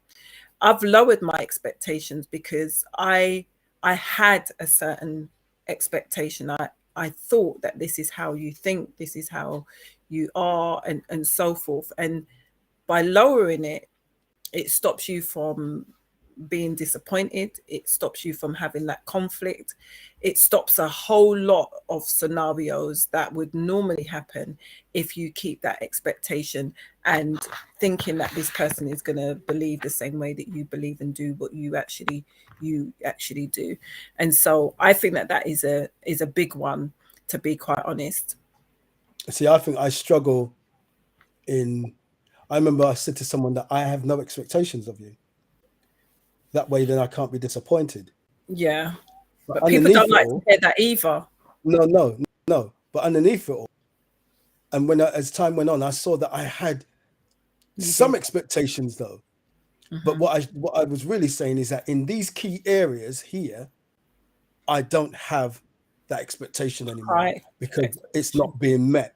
And so instead of me banging my head against the wall every single time that it's there, rather that, you know what, you be who you are, you do it your way, and good for you. However, there is a negative side of that it damages you. And that's what I realized, that it was damaging to me because my compromise wasn't a good compromise because it was something that For I you. really wanted. Right. Yeah. And that's who I am. You know, how can I now compromise in something that it's part of my DNA, you know? Mhm. And I realized that I was unhappy. Mhm. Notice what I said. I realized I was unhappy. I should have known I was unhappy, but I realized that I'm not happy lowering my expectations in key areas that Mhm. shouldn't be that way, you know? It's because they're fundamental. It's because they're fundamental. Yeah, and that's right. when That's they're right. fundamental and you have to lower those expectations, you're going to be disappointed. You're not going to be happy with that. See, I think one of the things, like, I don't have an expectation of my wife coming in and cooking me a meal every single day. I don't. She cooks me a meal. I appreciate it, you know? And if she done it every single day, I still will feel exactly the same way. I feel, you know, I appreciate it. I don't expect my wife to wash my clothes all the time, you know? If she picks up my clothes and she washes my clothes, then I let her know that I appreciate the fact that she's done it. If she folds it up and she puts it in my drawer, I let her know that I appreciate it. But I don't expect her to do it because I know that that's where I'm coming from, and I can do those things for myself. I can do it for the whole family if that be the case, you know. So in those kind of things, I'm happy with. I'm cool with that. You know, I guess that's how Mummy brought us up. I remember, you know, Mummy said, I remember her saying to me, "Learn to do these things yourself, because if you don't have to rely upon a woman, you know." And then, you know, you think, all right, Mum, but I understood it. You know, I understood it because me relying on my partner to do all these things, and when she doesn't do it, how am I going to react You to get it? vexed. Yeah. You get vexed. Huh? Me not have no food. You never cook no food. Where the food there? No. I've been working all day, or I just come in and no food. You feed the picnic them, and me not have no food. Where me food? Is that yours? Well, I'm eating it. You know. The thing is, I think that, like, when you have those key fundamental things that are necessary for you to even be in a relationship with someone, and you're compromising that and you're lowering your expectation, that is going to grate against you. You're going to become resentful. You're going to become bitter and angry because they're fundamental things. Like, I think it's good when you can lower your expectations in certain areas, but your fundamental, your key, the things that make you tick, the things that you need and want within a relationship, I think that when you lower those expectations, Sue said it, you become horizontal. It's like, where said in a private message, we can compromise to the point where we become horizontal. And I agree. I absolutely agree. I think that it's necessary for us to, when you are allowing certain things to happen and you lower your expectations, to be very mindful on the things that you are lowering those expectations on, because you can lose yourself, you can lose your values, you can lower your self-worth and all of those things, and that isn't what you're striving for. But when it's those things that you know that you can lower your expectations in and not allow certain things to get to you, then that's cool. Like, there are certain things that I'm like, I don't think I can lower my expectations there. Do you know what I mean? I don't think I can do that. And it's because it's at the core of who I am. It's who I am as an individual. It's who I am as Debbie, the essence of who I am. If I lower nevertheless, you know, and I think when you look at it, and going with what you're saying, you know where and what key areas that you lowered your standards in, you know, your expectations, in order to be able to not have. Am I frozen? Okay. Well, can you hear me still? Yeah. Okay. You know, lowering those expectations in order to have more of a fruitful, if we wanted for a better word, relationship, because you realize that person, or, you know, those people, they you know, they're stuck in where they are, and that might be their key fundamental in their life, you know. And so to lower in certain, as I said, it has to be in key areas. It can't be in some, but people do. They compromise in areas. I know I have. I've done you that, compromise in and I certain lost areas myself. where you say to yourself, why am I doing this? Should not. But I like that. I like, because it makes me look inwardly in myself. It's actually helping me. It will help me to grow and understand more about myself when I say, why am I? As opposed to, I'm not going to. Why am I allowing that? But I wouldn't allow it 5 years ago or 10 years ago. Why do I do that now? I don't like conflict. I don't like I don't think arguments. anybody I don't likes like arguments. Go, Sue. Go. Some people we're do, gonna wrap up trust in me. about 5 minutes. Can I- Yeah, oh, Do they, yeah. Sue? I don't know. Throw out there, because you know me, I'm word obsessed. Yeah, I'm talking even faster now, right? So 2 words I would say, yeah, lowering expectations.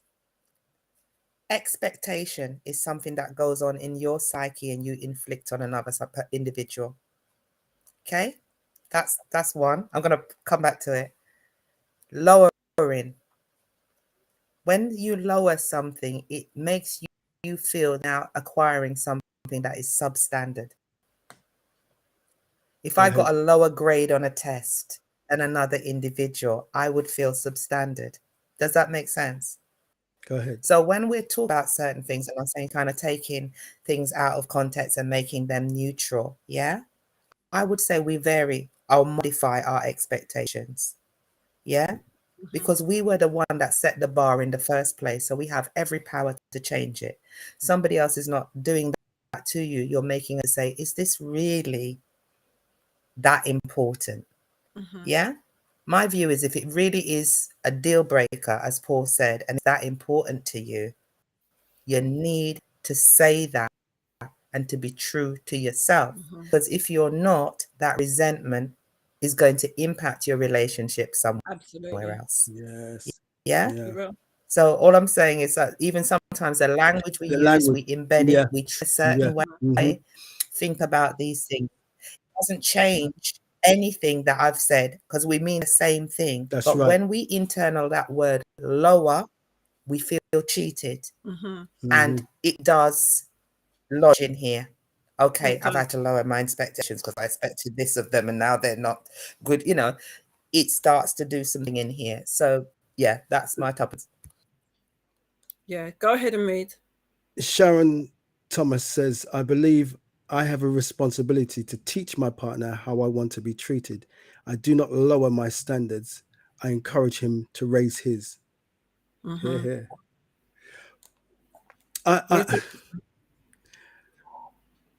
When you encourage him to do that and he doesn't do it, this is at you, Sharon. If you've done that and they do not raise, if we use the word raise and we use the word lower, as opposed to adapt, change, what would you do? If you're encouraging him, but he sees it that it's forceful, you're forcing him to be something that he doesn't want. He's treating you good, but there's certain key areas that this is what you want, but he doesn't want that. So what would you do? You say it's your responsibility. In some respects, again, we're using words. It actually isn't your responsibility. He should be responsible enough in himself to see how you are and treat you to the standard of who you are. That's my opinion. As a man, I if you're telling me you want roses and I don't buy you no roses, matter of fact, I don't buy you no flowers because I don't like flowers. But yet I'll take you away on holiday, or I buy you custom jewelry. No, I'll buy you, diamond ring or whatever it is. Am I not then being myself? But I just don't do flowers. Am I now? And you're trying to teach me. You buy the flowers for yourself, and you say they look nice, innit? And I say, well, I don't really like flowers, Yeah, but I do. Wouldn't you think that that's forcing me to do something that's not me? See, So I my remember we had opinion this is that it's not your conversation. responsibility you should just continue to be yourself. Debbie said it. I remember Debbie said one time, and I'll end with this. Debbie buys herself flowers. Now, as a man, even if I don't like flowers, I see you doing this. This is just my opinion now. I'm just talking about if he doesn't. Then why don't I? Yeah, I don't know nothing about flowers. Why don't I like flowers? What was the reason why I didn't like flowers? Is it something that happened when I was younger? Someone died and it was all these flowers, and there's a reason why. Or I just don't like flowers. But anyway, I've thrown it out there like that. But yeah, I did share before that that's something that is definitely something that I had to look at. I like flowers, love flowers. My husband don't really buy me flowers. So instead of me keep on innuendos and saying, oh, I think you should buy me flowers and all sorts, I just bought myself flowers, which in time, he will just every so often buy me flowers. But it's something that I want for myself, and it's something that I can do for myself. And because I want it, occasionally I will go out and I will do that thing. I didn't feel as though that was me necessarily lowering my standard. It was me not allowing that thing to be a thing. It was something that I wanted for myself. He didn't really see the value in probably buying me the flowers, even though when he has done so, he's seen the benefit. So in my mind, I was like, if you've seen the benefit, why wouldn't you just continue doing that? But I remember one time my friend bought me this massive bouquet of flowers, and he was just like, oh, who got you that? And I was just like, oh, my friend, she got that for my birthday. And so what actually happened, he ended up buying a bigger bouquet. Do you know what I mean? Which made me laugh, because it was like, I'm not going to be outdone here. Do you know what I mean? By your friend. Which I liked. It was just like, there's a competition going on here, and I got like those flowers, and I got flowers from him, which was, really, really nice. But that's not an issue for me. It's not a big thing for me. I want them. I like them, but he doesn't always buy them for me. That's fine. I just buy them for myself, I feel good doing it too. Yeah. And it's not taking anything away from him. Yeah. But and there's no argument. There's no argument about it. Right. And I think that if we could just adopt that kind of mindset in other areas, like Sue said in the private chat, it's a win-win, because we're not getting onto that person constantly. You see, it goes back to you being whole and happy within yourself, and not expecting somebody to do that for you, but you have that ability to make yourself validate happy, yourself, and validate do yourself, things for yourself. I mean, there are, we said it from the word get-go, and we're kind of winding down now. There is going to be conflict. It's how you're going to actually deal with that conflict in order to have a fulfilling relationship.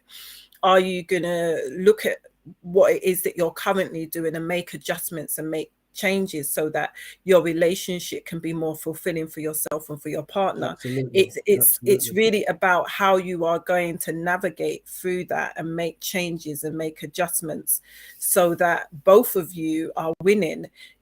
I think that nobody really wants conflict, but like I said in the beginning, by you being silent and you saying nothing, it's going to have a long-term impact on your relationship. So even if you don't want the arguments and you don't want anything going amiss, you still have to voice your opinions. You still have to share where it is. And I was talking to a lady the other day, and she was just like, yeah, but if I say this, my relationship might come to an end. And I was like, well, then maybe it might need to come to an end then, because you're trying to prevent something that, to me, might actually be the case down the road, because you're trying to hold on to something and not say what needs to be said, because the fear behind it is that my relationship will be broken up. And fear,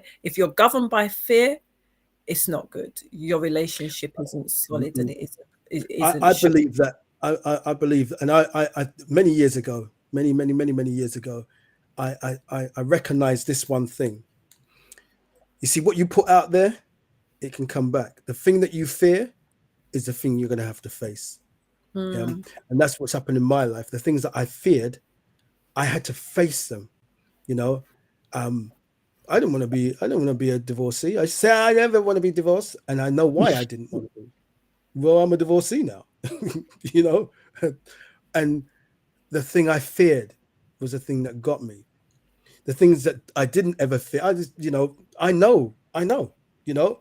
So I'm of the opinion that, you know what, don't put those words out there. Do what it is that you can to resolve your situation. When we're saying conflict, we're saying arguments. When we're saying arguments, we're saying conflict. There's a conflicting situation.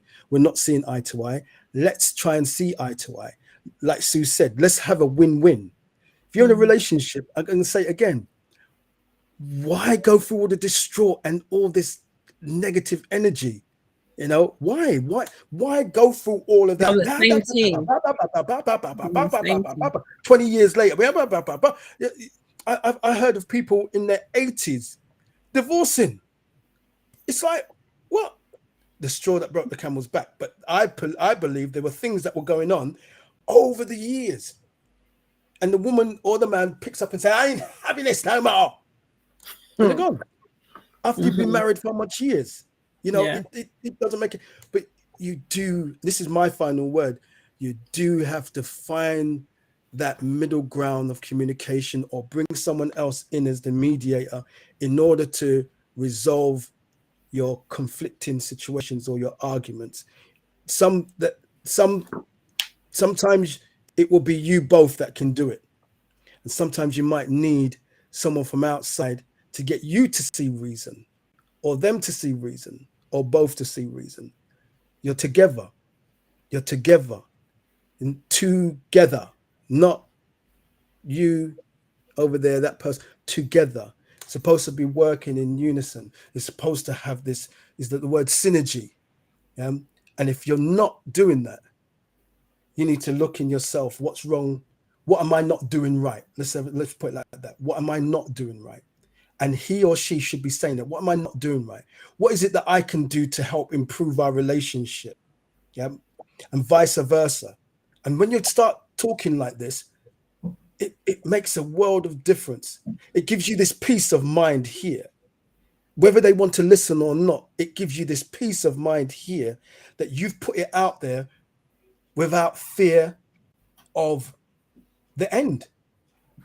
See, we don't want to end it because we believe that, oh, what am I going to do? Life goes on. I refuse to allow something to strangle me. I'm a patient person. That's definitely, I'm a patient person. But you see, when the noose start pulling, yeah, or they try to the trap for me to hang, you'll see how quick I get out. You see how quick I get this knot out of gone. You know, and it's not any, it's just how I survive. I think you should be patient enough to communicate, patient enough to try to look at yourself and adjust certain things that can help. This is me. I'm speaking for me. Some of you might be able to relate. Some of you might not. Yeah. What can I do? I work on me.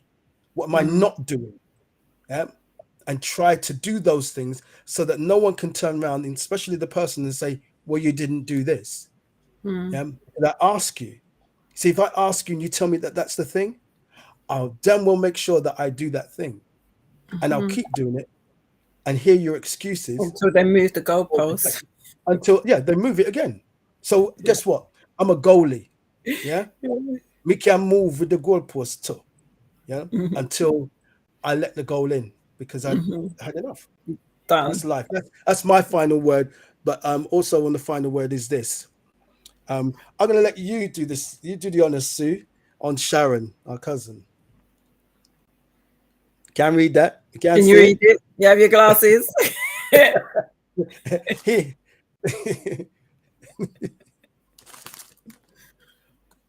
without my glasses, twin. Yeah, I just need the box to disappear.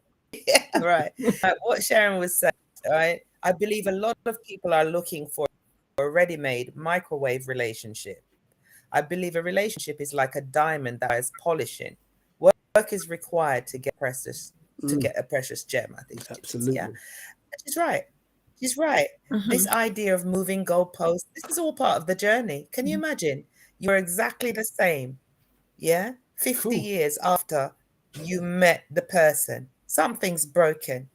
Mhm. Agreed. Where did you evolve? We are all growing. There There's you going go. to be some resentments, right? So it's about being fluid and it not being necessarily personal because you're on a journey together. Yes. You So as you're on well. a remember we did the train analogy a few weeks ago, right? You're on Mhm. this journey together. You might be sitting in seat C, I'm sitting in seat D, but yeah, you know, we can chill, we can talk, we can interact. And it That's comes right. back to every week communication Every and week. how open and honest that communication is going to impact your relationship. If you Absolutely. see conflict in a negative way, you're going to address conflict in a negative way. If you see Say it it as again. cool, No. Say it again, Sue. yeah. If you Mhm. see conflict in a negative way, you will Mm. deal with conflict or respond to conflict in a Absolutely. negative way. Yeah. Mhm. Yep. We see it as an attack or an assault upon our person, we're going to Mhm. defend ourselves. Yeah. Okay. Yes.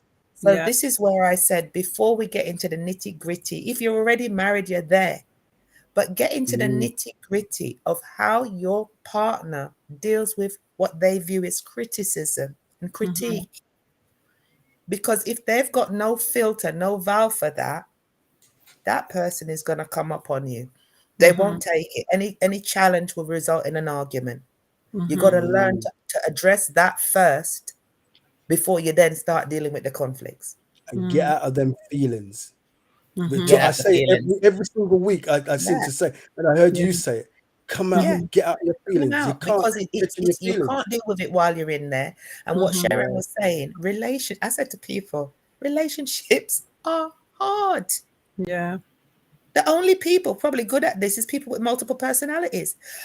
Yeah, right? That can cope. We are but who we are. Yes. So you're now dealing with a whole entire entity that isn't you. Yeah. It's Right? true. Yeah. They have their own feelings. And when we're saying about change, remember what we're trying to actually do in some of these situations is to modify another human. Mm-hmm. Think how kindly we would take to it if the shoe were on the other foot. Mm-hmm. Yeah. So you have to mind. You're not saying yes, deal with your challenges, but look at what the challenge is. Is it this particular issue, or is it the way the person responds? And if the person keeps responding negatively every time you raise a challenge, deal with that issue. Mm-hmm. That's right. Because there's a Look reason at how you're for saying. that. Look at how you're bringing the conversation to them. Look at your tone. Look at all of those kind of things. Just be introspective. And the thing is, if you're doing the same thing and you're getting the same results, why would you keep on doing the same thing? You have to look at what it is that you may be doing to contribute towards that conflict. And it doesn't mean that it necessarily is you. Do you get what I mean? It doesn't mean that, but what harm is there in you looking at yourself and saying, maybe if I can do this or say this differently, I may get a different response. And I've done that. I've tweaked things, changed things, tone, I've done all of that in relationships and I've seen the fruit of that, seen the benefit of me making adjustments and making changes. And sometimes people feel like, I'm not going to do that. They have to do it. Do you know what I mean? But you want a good outcome. There's that concept of right and wrongness. I'm right, you're wrong. I'm right, you're wrong. Yeah. Not necessarily. You understand? Perspective. Yeah. So that introspection, you know what they say about take out the, what's it? The beam, the plank before you take out the plank out of somebody else. Yeah. We need to look at ourselves. So so always before you go to deal with the conflict, look at what you're doing too. Even if you feel that you're in the position of rightness, or righteousness, you still need to look at your approach and things like that. Absolutely. Guys, thank you. Well, it's conflict resolution, and I think that we've spoken through lots of different ways on how we can work through conflict in relationships, and I think that there's something for everybody, where we can take something away and see how it works for us, change it, switch it up, you know, be introspective, you know, be kind, be loving, be respectful, do all of those things in order for your relationship to be enriched. And thanks again, Sue, for coming on, jumping on. You know, before we just jump off, you ladies can answer this, but I just want to say thank you. This subject was Sue and Debbie separately. I had a conversation with Sue and I had a conversation with Debbie, and they were both on the same page for this, you know, and thank you so much. I appreciate it, you know, both of you. So you guys do with this question and then we'll close. What are your thoughts on Michelle Obama saying that she hated the first 10 years of her marriage? I didn't even know that she said that she hated the first 10 years. I heard that. Yeah, actually, I think I did actually, because I've listened to her book. Yeah. That's I think. Oh, sorry, go on. No, go ahead. I think when I saw it, I thought she's been honest. Yeah, can you imagine the learning curve those 10 years? I think what I got from that was that she stayed beyond the 10 years. They figured it out. It took them 10 years or so to figure out who each other were, right? And she had her resentments, as she was saying about the domestic and bringing up the children. He was out, you know, doing what he was doing. And, you know, she felt that she didn't necessarily get the support she needed in other ways and blah, blah, blah.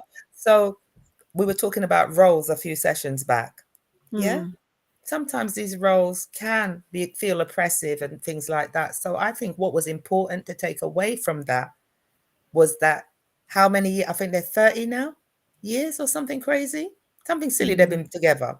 Yeah. But they got through the first 10 and she was saying it wasn't easy. She didn't enjoy it. There were certain resentments, but they figured out how to work it out because they're still together. Right. That's right. And that's beautiful. And that's what I think, that if people was to just be patient and to think about the reason why you actually married that person in the first place, because there was something about them that drew you to them. And I think that people change and they evolve, you know, and it's you identifying the fact that people are not always going to be the same as when you first met them. They are going to change, they are going to evolve, but there are things that you actually love about them and that you've been drawn to them. And I think that it's the patience and it's the ability to work through things and to put things in action that is going to work for both of you. So yeah, I think that it's good, the fact that she actually, well, we know it was good that she stuck through it, and it's never always privately. Go on. Go on. Sue said privately in a private chat, she said, put in the work and keep the creator central. 100%. Absolutely. You know, with that being said, we are going to thank you, everybody. Thank you. We can just go on and on. Yeah, I know. But thank you all for joining us. Thank you for listening to this message. If you're on the replay, we really appreciate you. Please like and subscribe. Please invite your friends and your family. And if you want as well, you can, just like Sue, you can give us a subject matter and we'll discuss it. You know, we're here for you, you know, and we're here to learn as much as you guys are learning as well. As much as that we're sharing our hearts and telling our experiences, we're here to learn also, you know, because we're never too old to learn. All right. So that's my final word, really my final word. Okay, everyone. Until next time, God bless you and take care. Bye for now. Thank you for joining Gym Time. Okay.